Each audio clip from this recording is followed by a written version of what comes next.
Hello students, welcome to today's session, and here we are going to read the chapter Albert Einstein at School. And we came to know that Albert was doubtful that he would not be able to ever pass the exams for the school diploma. His school life was miserable. Every day was like a bad day for him because his point in learning the facts that it was useless was actually making the teachers irritated. So he was not feeling good at school, and then he told this to his friend Yuri that he was doubtful would he be able to ever pass the exams for the school diploma or not. Next is, he told his cousin Elsa the same next time she came to Munich. Normally, she lived in Berlin where her father had a business. I'm sure you could learn enough to pass the exams, Albert, if you tried, she said. So Elsa consoled him by saying that it is very easy to pass the exams. Just you don't try. She further said, I know lots of boys who are much more stupid than you are who get enough. Means you are not that stupid as many of the students, but still they are getting passed. They say, the students who are stupid but getting passed, they say, you don't have to know anything. You don't have to understand what you are taught. Just be able to repeat it in the exams. So only repetition in the exam is required in the exams. If you are not clear about the concepts and if you are not clear about what have been taught to you, it's quite okay. But you should have the cramming power. Cram that and omit that everything in the exams, and you will be able to pass. That's the whole trouble, said Albert. I'm no good at learning things by heart. So this was Albert's problem, that he could not cram the things without understanding the concept. That was why he was very good at the subjects like maths and science, the practical subjects. And the subjects where he will have to cram the things without any logic, he was a failure. Elsa further said, you don't need to be good at it. Good at it means good at learning things by heart. Anyone can learn like a parrot. This ability is there in human mind since ages. If you can see a child of 1 or 2 years old, he can say many of the things he doesn't understand. Or in first standard, if you see, the kids are very good at tables. They speak it so clearly and speedily. 2 1 is 2, 2 2s are 4, but they do not know the concept behind it. She said, anyone can learn like a parrot, you just don't try. And yet I always see you with a book under your arm, added Elsa. Elsa said, you don't try to learn anything, that is the trouble with you. And you are always with a book under your arm. You are not good at studies, but you do have a book always under your arm. What is the one you are reading? What is the name of the book? A book on geology. Geology? Rocks and things? Do you learn that? Elsa got very surprised. Are you reading about rocks and things? No, we have hardly any science at school. Albert said, no, we don't have any science at school. Elsa asked that, why are you studying it? Albert said, because I like it. Because I like it. Isn't that a good enough reason? Albert said. He said, that's okay if we do not have science at school, but I like this subject. So it is just enough. Because I like it, I'm going to read it. And what was required, that was cramming. He was not able to do that. So he was not, you can say, practicing or trying or learning hard those things which he required. Elsa sighed. She had a deep breath. You're right, of course, Albert, she said, but it won't help with your diploma. It's good that you are interested in science and you are reading this book, but reading this book isn't going to help you in your diploma. Apart from books on science, his only comfort was music. What he liked was music, and he played his violin regularly until his landlady asked him to stop. That wailing gets on my nerves. Wailing cries and noise. So for her, this playing of violin by Albert Einstein was like crying. And she said, it gets on my nerves. Getting on someone's nerves means to make somebody irritated. There's enough noise in this house with all the kids howling. Already there was so much noise in the house, so she did not want Albert also to add much for this. Albert was tempted, attracted to point out that most of the time it was she who made them howl. If the kids were crying, making noise, it was only because of her. But he decided it was better to say nothing. So he decided no, he was not going to say anything to his landlady, otherwise, she would be more argumentative. I must get away from here, he told Yuri after 6 months alone in Munich. Now he just wanted to go away from that area and from that school.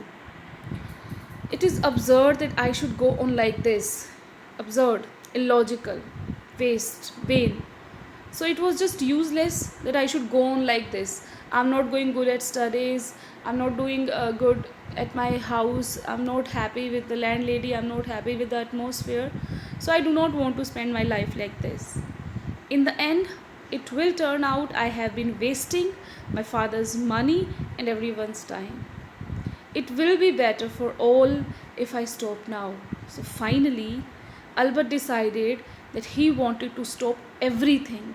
Everything means his education and his living here in this atmosphere, far away from his father, and he had to spend his father's money, so he just wanted to stop it all. And then, what will you do? Yuri asked. If you are going to stop your education and you are going to your father again, what would you do there? I don't know. If I go to Milan, I am afraid my father will send me back. Unless. And he left his sentence incomplete. He said, I don't know, but I know this only, that if I go to Milan to my father now, he will send me back. Unless. Unless what? His eyes gleamed with a sudden idea. There was light. His eyes were shining because of an idea. Yuri, do you know any friendly doctors? Now he was going to tell his idea. Yuri said, I know a lot of medical students and some of them are friendly to me, said Yuri. Doctor, no. I have never had enough money to go to one. So I know many of the medical students, but not doctor. Why? Yuri asked. Why do you need a doctor now? Suppose, said Albert, that I had a nervous breakdown. Suppose a doctor would say it's bad for me to go to school and I need to get right away from it. So this was his idea, because of which he spoke this word unless, and he left it at it. He wanted to say unless he would have some medical emergency, then he would be able to go away from the school. And for that he had an idea that he wanted a doctor to write for him that he was having a nervous breakdown. That was why he was asking Yuri if there was some friend or not. He said, suppose a doctor says that it's bad for me to go to school, I have a nervous breakdown, then definitely I would be having a medical leave. I can't imagine a doctor saying that, said Yuri. Yuri said, no, I don't think a doctor would ever say this because you are perfectly alright. Who would say that you have a nervous breakdown? I must try, said Albert, to find a doctor who specializes in nerves. There are plenty of them, Yuri told him. He hesitated for a moment and then added, rather reluctantly, he did not want to do this. Reluctant when you are unwilling. So unwillingly he said, I'll ask some of the students if they know one, if you like. As a true friend, he said, okay, I'll be helping you. I'll be finding out some students who can do this if you like it. Will you? Oh, thank you, Yuri. And Albert's eyes were shining. He was quite happy. Wait a moment. I haven't found one yet. Yuri said, do not become so happy, do not feel so happy, do not thank me so early. I haven't found any student or doctor yet. Oh, but you will. Albert was very sure that he believed that Yuri will find a doctor for him. And if I do, I don't know if he will be willing to help you or not. Yuri further said, suppose I find a doctor or a student who can help you in this, but let's see if the person is willing to help you or not. He will, declared Albert. I'm going to have a real nervous breakdown to make it easier for him. He laughed merrily. So he laughed, Albert Einstein laughed happily and said, do not worry about the doctor. When I'll be going to the doctor, I will definitely have a real nervous breakdown so that he doesn't feel any trouble giving me that certificate or giving me that in prescription or writing that yes, I have some kind of medical emergency or I have nervous breakdown. I've never seen you looking less nervous, remarked Yuri. Telling lie and making this idea. Albert Einstein was very nervous, and Yuri said, "You are already very nervous." A day or two at school will soon put that right, Albert assured him.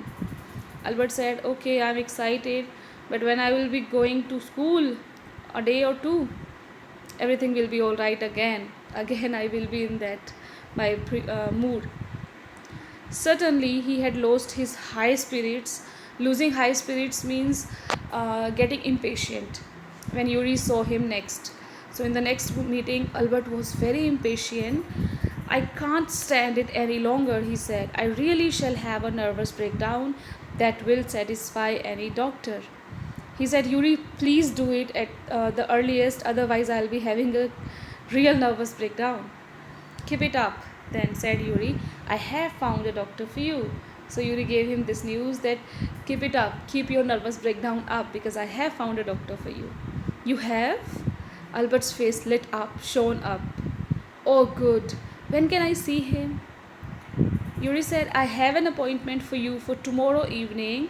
Here is the address." So finally, Yuri had found a doctor for Albert Einstein so that he can have in return that he was a patient of nervous breakdown and he should go far away from the school for some weeks or months. He handed Albert a piece of paper containing the address of the doctor. Dr. Ernst Well, it was the name of that doctor. "Is he a specialist in nervous troubles?" asked Albert. "Not exactly," Yuri admitted. As a matter of fact, in reality, he only qualified as a doctor last week. You may even be his first patient.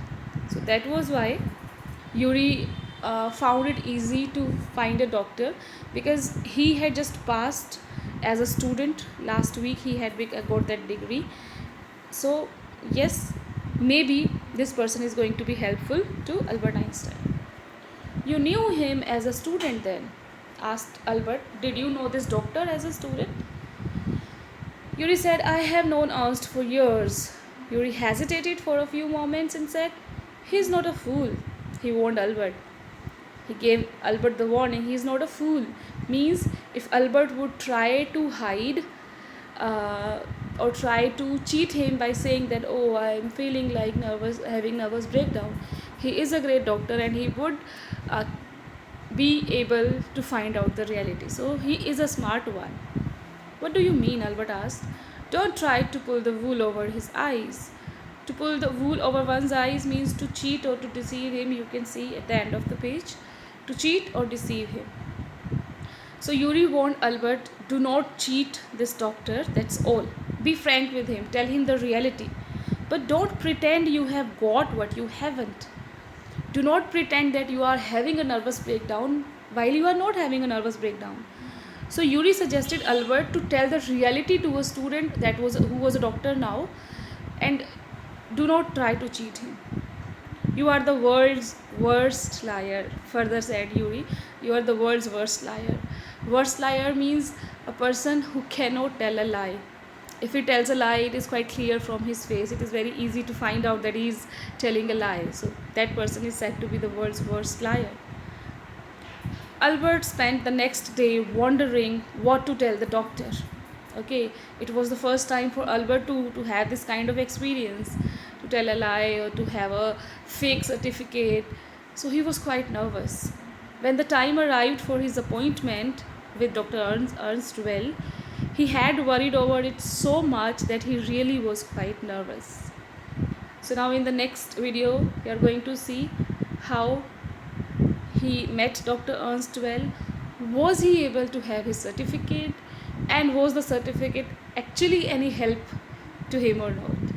And now I'm going to give you today's word. So today's word is winsome. It is a very common word nowadays. It means attractive or appealing in a fresh, innocent way. So the person or anything which is attractive or appealing, but at the same time it is fresh and innocent. So for this we can use winsome. Appealing, engaging, charming, like you can say a winsome smile.